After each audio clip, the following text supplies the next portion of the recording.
Hello, everyone. I'm Carol Brandt, the Associate Vice Chancellor and Vice Provost for Global Education and Outreach at NYU Abu Dhabi.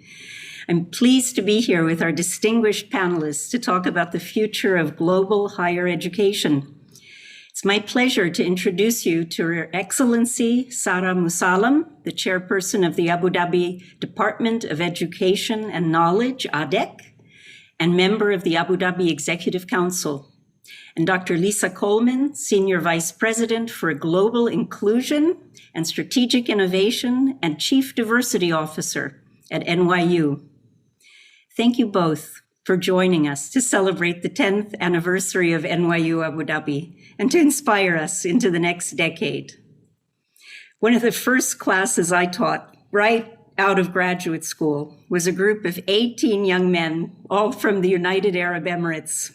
They were preparing to study at universities in the US. I came to love the UAE through their essays about the hilly tombs in Al Ain and the emerging skyscrapers of Dubai, and by sharing ligamat, still my very, very favorite Emirati dessert. 30 years later, I came to the UAE as part of the team for NYU Abu Dhabi. With our faculty and leadership, I had the privilege of imagining one of the most forward-thinking programs of global education of any university in the world. Our students come into one of the most internationally diverse student bodies on the planet. They work across cultural differences nearly every hour of the day. They find common values and purpose, and when they can't, they have the confidence to appreciate and empathetically work through the differences. Many come to the UAE from abroad on their first day at NYU Abu Dhabi as part of a 4-year study abroad in a sense. Even our Emirati students coming to the US-based education, the liberal arts education of NYU Abu Dhabi, is a study abroad just 6 kilometers from home. Students study abroad twice in our distinctive January term, including widely in the UAE to get to know the 7 Emirates, the broader Middle East and Indian Ocean region, as well as the remarkable NYU Global Network. Nearly 100% of our students spend a semester studying at one of the remarkable NYU campuses abroad.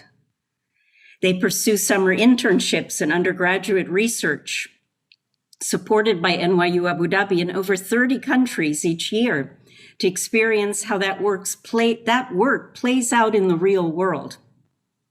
Through community-based learning, internships, volunteer and research opportunities right here in the UAE, they get to know the assets, challenges, and aspirations of this country, their new home. Even our Emirati students come to see their country and their role in its future with new eyes. What's made the difference in this remarkable global education, and what of this is disseminable as a model for global higher education in institutions around the world? I'd claim it's the personal relationships of trust across difference that students have formed, the ability they've developed to make themselves vulnerable to others in that all-important role of continually being both stranger and host. It's the ability to give exquisite attention to others, to appreciate a different perspective, even if it's painfully counter to their own, and then to do the hard work of holding the tension of the opposites to come together across that difference, acting with hope to reimagine the world and create a compelling common narrative to change that world. And it's the ability to tell the other's story, empathetically and compassionately, to serve as an ally. We want students to generate community, inclusion, and belonging wherever they find themselves in the world. There's poetry in all of this. The ability to bring together the unexpected, the new, to see and express that connection, to act on it. Students, and all of us, don't need a passport to do that. And I realize I may be talking myself out of a job here. They need a curriculum that exposes them to big questions that are hard to answer, and the knowledge, research skills, and sensitivities to search for answers from multiple disciplinary and cultural perspectives. They need curated opportunities to engage with the diversity in their own backyards, their own communities and societies, to see what blinds us to people's suffering and cruelty, and to come together to form communities of strength and opportunity for all. And yes, they can use those passports to immerse themselves in new cultures with values different from their own and make use of those new cultural resources toward a lifelong project of self-creation and forging public solidarity across difference through the new metaphors and the expanded vocabularies that they gain from that kind of global experience. We have more to do at NYU Abu Dhabi and in higher education. We're not finished with innovating and writing this story, writing this poetry. We have asked the distinguished members of today's panels to make wagers and claims for the future of global education at NYU Abu Dhabi and for global higher education overall, from their perspectives as strategic leaders in institutions in the UAE and in the US. I've asked them to share a glimpse into their own global education, as well as what they find distinctive about the NYU Abu Dhabi approach to global education. And then they'll address the key questions given to this panel. So let's start. I'm going to give the mic to Her Excellency Sara Musalem. Your Excellency.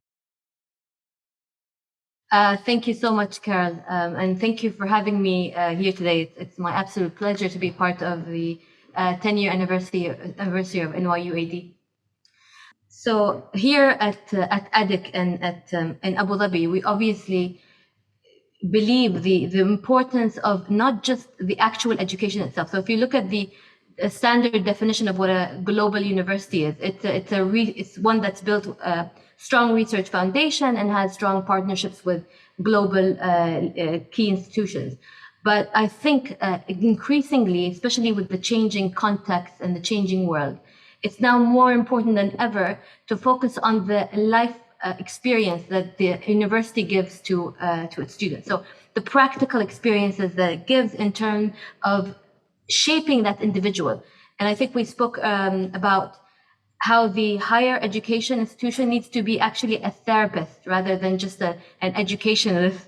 So we need to really help shape that person, in order to succeed in this world where you have to be a global citizen, where you continuously encounter people that are very different than your mindset, you need to unlearn everything you learned as a child and to embrace what that person is saying. So when I have a conversation with someone, I don't just talk it's not just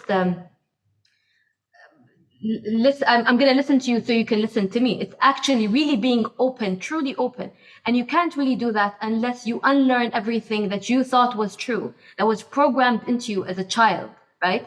In order to really embrace what the other person is saying. And we need that for innovation to happen. We need that. We need to have really wide horizons, because now the bar is higher than ever before with the competition that our students face when they go out into this world. They're not only, competing with their own, they're now competing with the globe. As you mentioned, Carol, the globe is a smaller space. It's no longer, it's a screen, The other day I was looking at an ad of Outlier, the university. The co-founder of Masterclass is now starting a university on a screen. So, who's to say what's going to happen next? And really competing with that kind of online environment is going to be really key to what happens next. Thank you so much for that. Dr. Coleman? Thank you so much, Carol. And of course, happy 10th anniversary to us all. It's it's a culmination of so many things. And so I'm just so pleased that I can participate in today's panel. And of course, it is a pleasure to be with you and of course, Her Excellency. So thank you again. And welcome to everyone who's here today, of course, members of the audience as well. So when I think about my own career and the ways in which I've been able to actually even become a senior vice president, I credit along my journey many of the travels that I've been able to take. And so hearing you talk about some of your own experiences and then study abroad, I did study abroad in college, and then I would later go to extend that and live in Mexico for an extended period of time, where I would become a teacher and use some of my skills, and then also work with middle schoolers and high schoolers. But one of the most important experiences in relation to that was living with a family in a villa, because I was able to learn so much, to go back to so many of the things that you said about vulnerability, about how we share, how we build community, right? And how we learn from people that we don't know. And that was really crucial to my formative experiences. I would later go on to live and work in places like Ghana. And also I would teach for 3 consecutive years in France, for instance, in Talawar, in an old priory that used to be where monks used to live, right? And so all of these experiences allowed me to see the world in a different way, but also to be vulnerable. Right, to be vulnerable, because I wasn't aware. Some of the times I was going to places where I didn't speak the languages. And so how was I going to have what now we know, and to go back to think about a modern global university, as Sarah talked about, underscoring that growth mindset that is so important, right? And underscoring this idea of curiosity.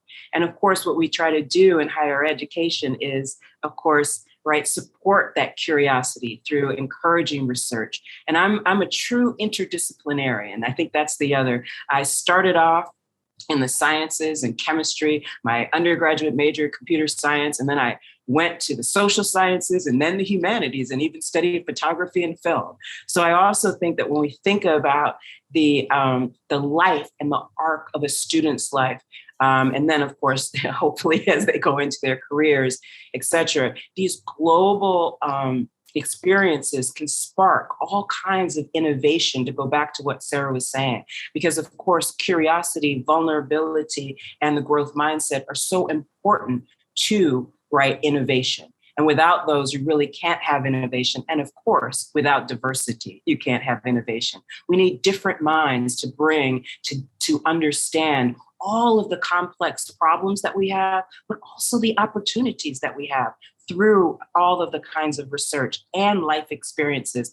And I want to underscore something that Sarah said about the modern global university, because the modern global university is very much about how do we take that research and move it to the experiential and allow our students to actually explore. And part of that, as you have already talked about, is one of the great things that we are able to do in Abu Dhabi. Abu Dhabi being NYU Abu Dhabi being one of the most diverse campuses in the world, I argue probably the most, actually, in some of my remarks. And then thinking about how we bring community together in those spaces. And all of the work, whether it's work on environmental justice, it's work in the humanities, and thinking about also, and one of the things that I love about what we've been able to do at NYU in this global partnership is to think about reciprocity, right? How are we working in community with our global partners, as opposed to coming in and saying, this is how it should be, this is what we know, blah, blah, blah. Instead, and as this panel demonstrates, right, in conversation to learn from one another. And as I expand my work here at NYU, we're doing work in India with Sai University, new work with South Africa, University of Pretoria, the New Zealand Ministry of Education. And one of the really wonderful things is I've been able to explore that work through Abu Dhabi, because it allows me to go to other parts of the world, to think about, right, these other parts of the world that are not in the West as we talk about it. And so I think for our students, it's just a wonderful opportunity, whether they are enrolled in NYU Abu Dhabi or they come to Abu Dhabi for a J-term experience. As you know, I teach in the J-term. I've taught in the J-term classes. And so again, what we can learn together through these global experiences global partnerships. And of course, Abu Dhabi allows us to also expand multi-sector governmental partnerships. So as I think about the future, whether it's AI, space, travel, robotics, humanities, and the arts, we are poised, and certainly at NYUAD, for our students to move into these fields and to create all kinds of new opportunities for us all. Very exciting. Can I just pose a question for Dr. Lisa? Dr. Lisa, you mentioned something about learning, the experiences that you had from moving from different kind of disciplines, etc. Did you realize what you were going through at the time, or was it more of like a retrospective? Yeah, you never understand what the impact of what you're going through until it's over, right? Until like years later. So that's exactly right, Sarah. And I said, as Carol was talking about her job, right?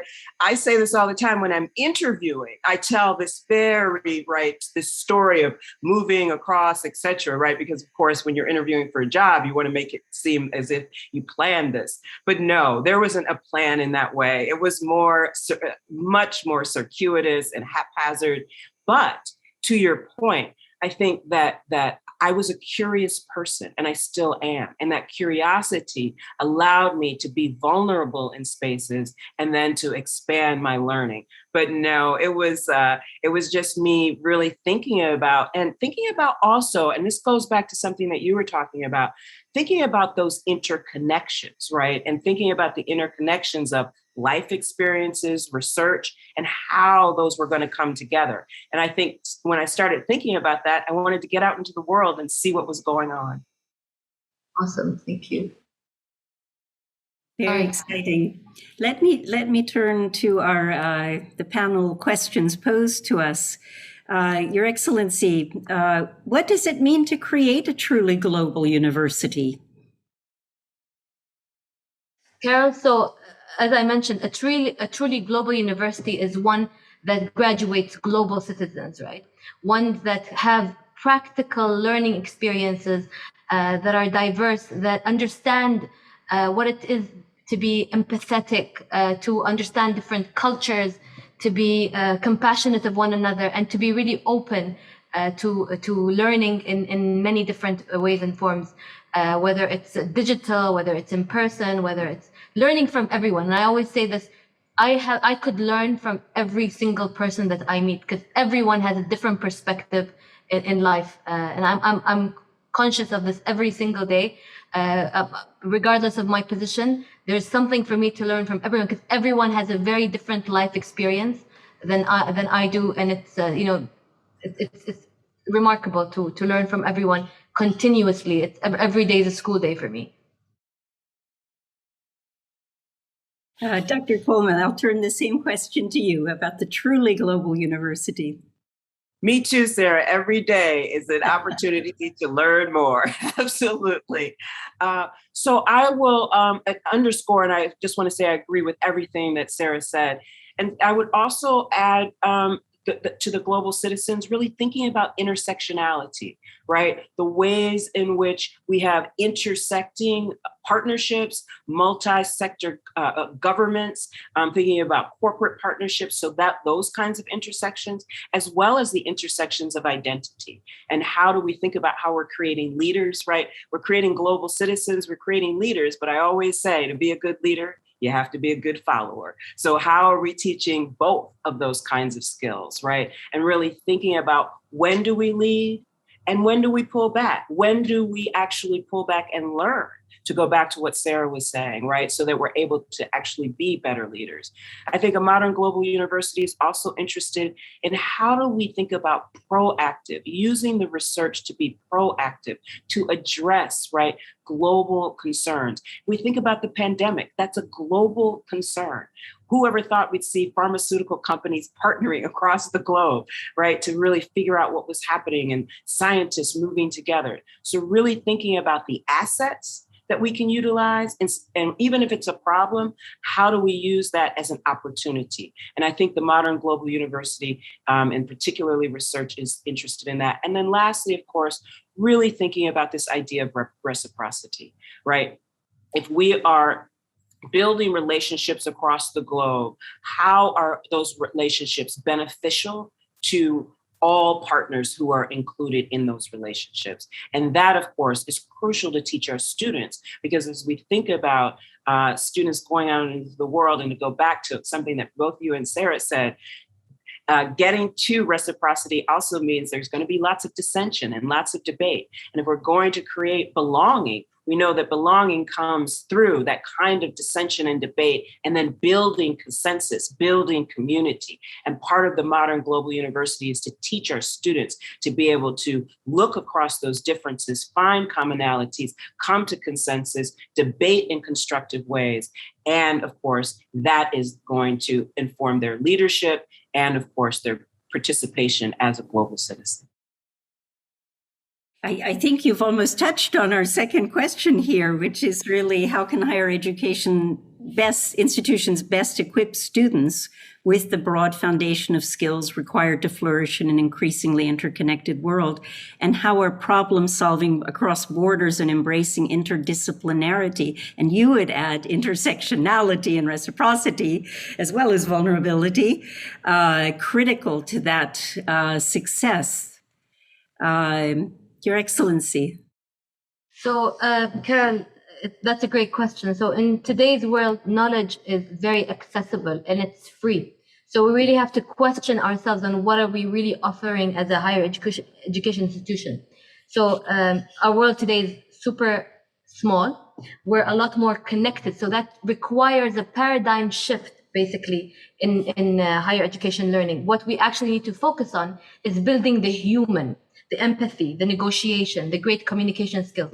I really believe the success of these students is not going to be on what they know, because you can easily Google everything now and it takes seconds, but on actually how they deal with this information, how they process it, how they build relationships, how they communicate. And you'll see me say this a lot, communication.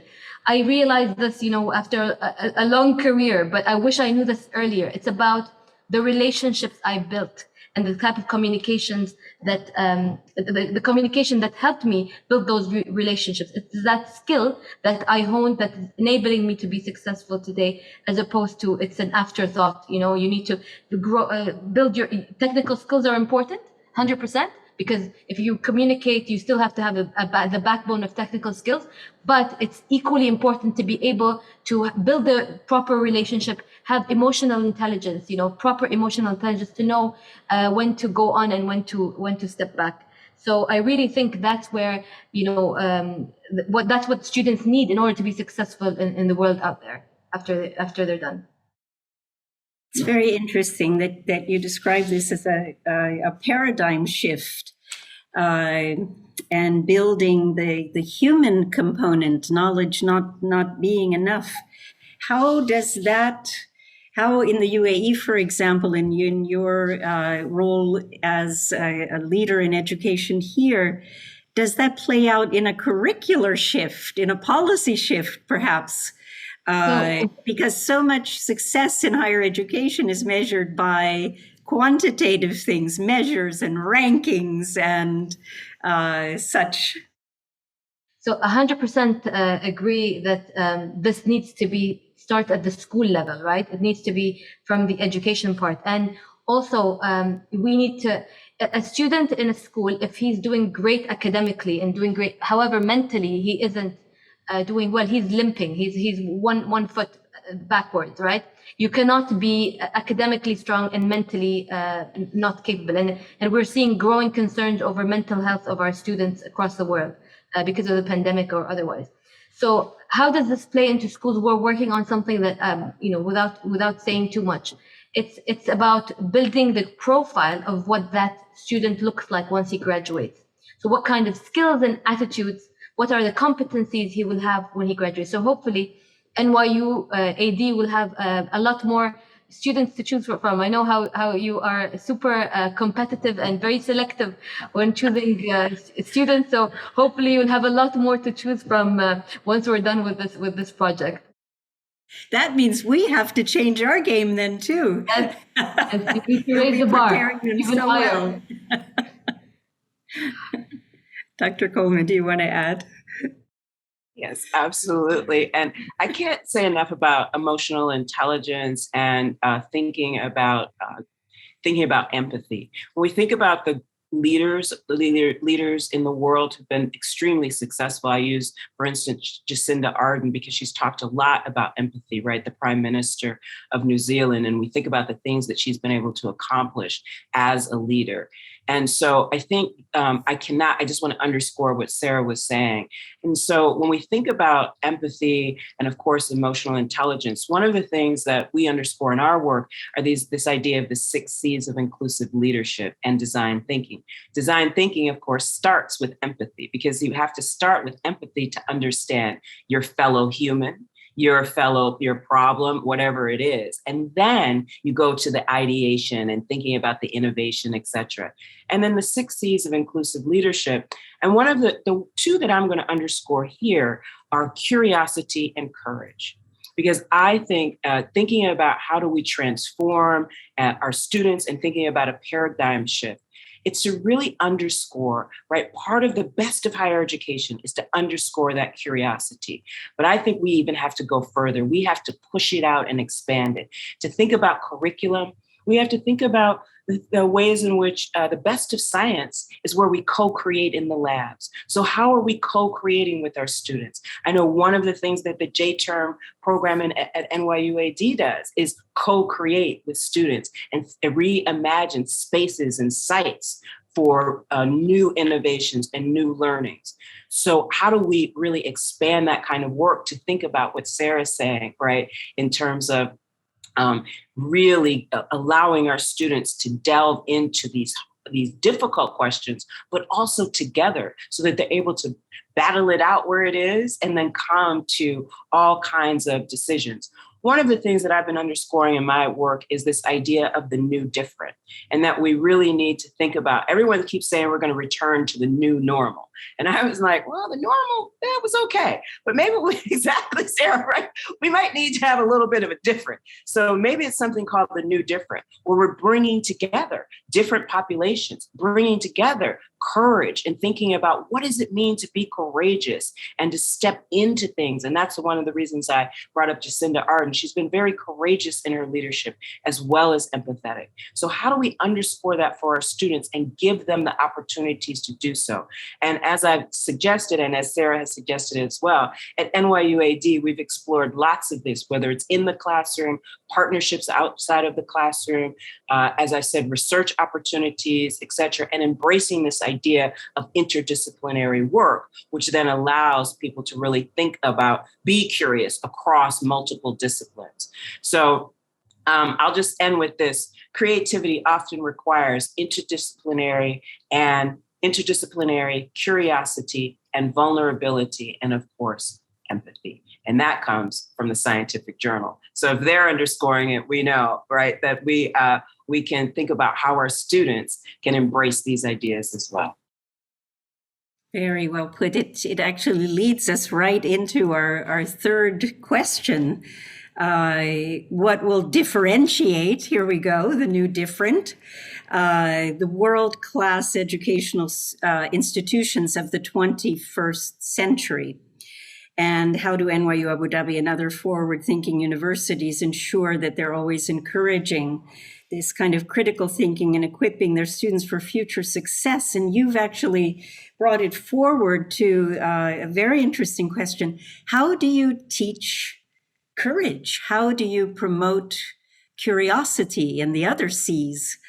How do you blend a curriculum that often is very, very much focused on the cognitive development with this affective development? So maybe if I can answer that, maybe you celebrate failure, allowing students to fail and just be okay. Because, when I grew up, failure wasn't an option. I'm the eldest child in my family. I was the A student. I don't know what it felt like to get an F. I would have liked to reflect on this and say, when I got an F and then I became better and I got the A the next time. So just celebrating failure, allowing students to fail, and no shame in it. That's like, don't make it shameful. I think that would teach our students courage. and for them to see examples of that happening and courage celebrated, because there's a risk reward relationship in anything that we do, right? So if we're courageous, if we're bold, and we make a courageous decision, our rewards are much higher than if it was just we were risk averse and we stayed close to the wall and we didn't try anything new. So for students to be able to see that with their peers, I think it would be very beneficial for them, and that's what you can create through the educational experience and through everything that they learn. It's one of the reasons we don't have students choose their majors until almost their second year, so that they feel have the space to experiment and to fail and to find what they're passionate about, to take academic, intellectual, and personal risks. So that's in a safe environment, Carol. So it's important for them to be able to do that in a safe environment. So when they go out in the world, they know what it felt like. So it's not scary. It's not, it doesn't scar them the first time. Yeah. You had mentioned when we last talked about your role on the executive council as the only female member. I wonder if you can share that story with us in the audience. So I'm the only female member on the EC. So you can imagine, being, around. You can imagine the first day of of me joining the EC. I felt very awkward, but luckily now I'm embraced by the men. They're like my brothers. But I feel very lucky to be in an environment such as Abu Dhabi in the United Arab Emirates, where I think as a woman I was privileged rather than disadvantaged by being a woman. So if there was ever a man that was on equal par with me, I would be given the opportunity, because there aren't as many, I would say, women at that level at that time. So I was privileged, and hopefully the women coming after me will have these privileges. They just need to work hard, and they need to know what's possible, and they need to know that they're special because of their empathy and because of the way they see things very differently than the male counterpart. I'm not saying that that's different, that that's bad. It's just different, and it adds something to the table.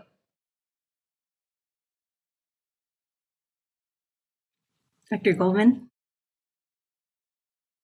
Yes. Well, when I think about the, you saw me shaking my head and agreeing very enthusiastically, because I think that this idea of mistakes and recovery is really important. And so one of the things, and it's funny, Sarah, I wrote down mistake culture and recovery culture. And so what is your culture of mistakes, and how do we think about allowing students to recover? What supports do we give them? I think that is so relevant to courage. So I just, again, agreeing with everything that Her Excellency said. And then really also underscoring this idea of debate. Because as you talked about, Carol, and as Sarah talked about, right, we are different. We are different from one another. And so no two people are exactly the same. We think different. We bring different ideas to the table. And then to really underscore the idea that we can debate. We can have disagreements, right? The best of belonging is actually when you can create a situation where I can critique. I can come in and say, I hated this. I didn't like it. And then we go into a conversation where we learn from one another and we emphasize one of the other 6 C's, which is collaboration, right? And then really begin to come together in that space of collaboration.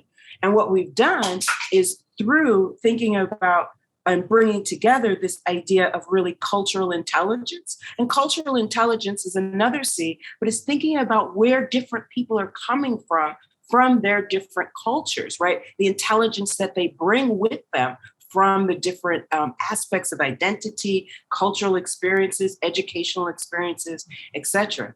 And so all of that, I think, is really important to underscore this idea of dissension and debate, but to create belonging, right? To bring that difference together to create new ideas. And that will help us to reinvent and break the molds and reimagine curriculum and underscore curiosity. And it also underscores, again, this idea of vulnerability, right? Because vulnerability is crucial to debate, because you have to put your ideas out there to actually enter into the debate.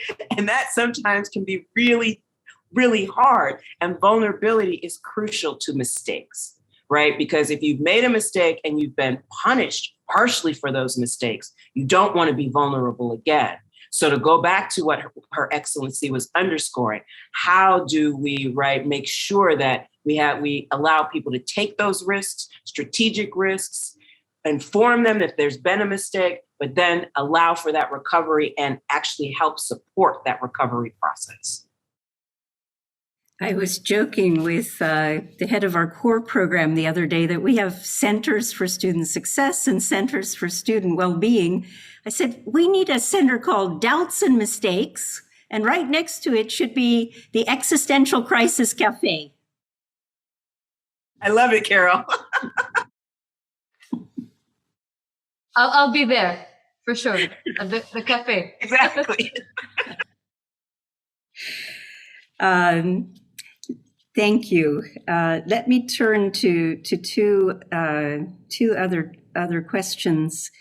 For each of you, what's the most important strategic goal for global higher education you're currently working on in your role? And what's most challenging about getting there? So, Carol, for me, I think one of the most important things that we don't do enough of is linking industry and education, whether it's schools or higher education. So there's a gap there that's not being filled. So creating a virtuous loop between higher education institutions, schools, and industry to ensure, with all the technological the changes and the things that happen, the way the world is changing so fast, by the time a student gets out of university 3 to 5 years later, they might be out of date. So we need to ensure that our students are really in tune with what's happening. And that's through internships, through talks with the universities, through, of course, research, etc. I just want to talk about an initiative that we recently, we're going to open it this month, I believe, or early next month, is 42 Abu Dhabi. So this is one of the initiatives, which is it's a coding school. It's a disruptive learning experience where the students come in. They go through 3-week experience of the exam. It's called the Piscine. It's a franchise from Paris. And what's interesting about this is that there are no teachers in this experience. It's extremely collaborative. It's about peer-to-peers, and you're successful if you learn from someone else and if you teach other people. So that's how your success, the criteria for success is how many people you've taught, how many people you've graded, and of course your performance on the coding exams and the games that they play. So this is an example of a disruptive learning experience. The curriculum was developed with industry, like hand in hand with industry, and it keeps changing on what the industry wants, to the point where you have, companies like, Amazon, Google, etc. They would interfere into certain levels of the curriculum and say, listen, I want our graduates to have these certain capabilities. And what's interesting about the 42 network is that 100% of their 15,000 graduates are actually employed. So they graduate and get employed even before. So that kind of disruptive learning experience, I think, needs to be implemented in our higher education institutions in order to ensure that the gap isn't there when as a student is learning. Absolutely. Dr. Coleman? We are so aligned. That's the multi-sector, cross-industry, transdisciplinary partnerships. So we are doing a lot of work in that space. As I alluded to or mentioned earlier, new partnerships with universities, partnerships with organizations like some of the ones that Sarah mentioned, so industry, and really thinking about in that space, how we underscore co-creation. So co-creation across generations, as Sarah talked about, right? So that students are creating with people who are senior leaders, through internship programs, et cetera. We're underscoring this also through an initiative here at NYU called NYU Be Together, which we bring together about 75 different incubation groups to incubate new ideas across. There's some in NYUAD as a full participant in this activity. And then the other piece that we're really underscoring as part of this, thinking about multi-sector coming and being together, be together is a play on how do we actually come together across disciplines, areas, industry, et cetera. But there's also this idea of global inclusive leadership. And so as we think about building leaders, as Sarah talked about, as people and global citizens, as they go out into the world, how do we partner with government and organizations to look at alignments and to think about emerging, right? We know that many of our students today will be in positions that don't even exist yet. And I say this a lot, my role, my job did not exist 25 years ago. There were no chief diversity officers pretty much in higher education. And so I was on the curve, right? On the curve coming in. Again, Sarah, I didn't know, I'm not sure I knew that was exactly right. But I think about that now, and I think about how we can encourage students to go out and really go out on a limb and explore these new opportunities. And I think one of the ways to do that is to really allow them to see, right, this interdisciplinary, intersectional, multi-sector work, and to think about what does it mean to be a leader in the modern world, which is technology infused, right? Disruptions, all kinds of disruptions, from weather, climate crises to pandemics to all kinds of things that have happened over the last 20 years, right? So really preparing our students for that. And I think, again, NYUAD, because if we think about diversity in particular and bringing different minds together, then again, we can think about capacity building and innovation in these spaces with our students and the work that they're doing with their partners outside of the university. Thank you. Thank you so much to both of you. I see we're getting close to the end, and I want to ask you to comment just briefly on the most important piece of advice you would give to NYU Abu Dhabi students and students at other universities about claiming their global education. I'll make it simple, Carol. From my perspective, try not to say no to anything. Like, try everything once, just try everything, and be open-minded, and always challenge, negotiate with yourself on things, challenge yourself. And even if you think something is true, really try to argue with yourself. So argue the other side of the story in order to understand it and understand yourself better. It strengthens your position and also helps you to understand the other person's position. Thank you. Dr. Coleman? Underscoring exactly what Sarah said, be open, be curious. And there's this old adage in the US, which is treat others as you would have them treat yourself. But I would like to reframe it. Treat others as you might imagine they would like to be treated. Huh. Because then you have to actually question, have empathy, engage in understanding to understand where that other person might be. And then, right, enter into the conversation where you might learn a lot about yourself, as Sarah said, and a lot about others, and you can grow together. So we're really asking them not. We're asking them not to be judgmental. I think me and Lisa are saying the same thing, right? Don't judge based on appearance, and just, you never know what that person has been through, and it's important to remember that. Well, thank you both. I'm very, very grateful to you for sharing your ideas and your aspirations for your own areas and for NYU Abu Dhabi and other universities. We've talked about unlearning the new different, unlearning to become vulnerable in order to learn more and to connect better. Citizenship, global citizenship, intersectionality, interdisciplinarity, disruptions, incubation, reciprocity, dissension, constructive debate, life experience, taking risks, paradigm shifts, and much, much more.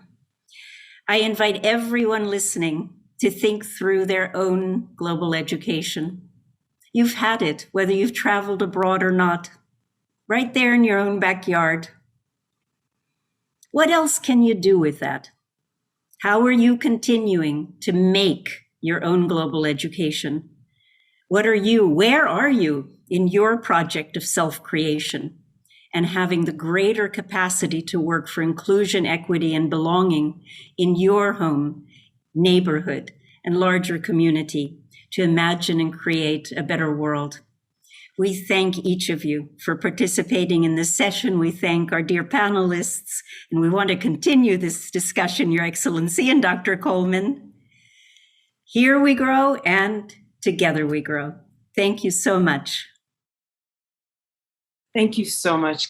Thank you so much. Thank you, Carol. And thank you, Dr. Lisa. It's a pleasure to meet both of you.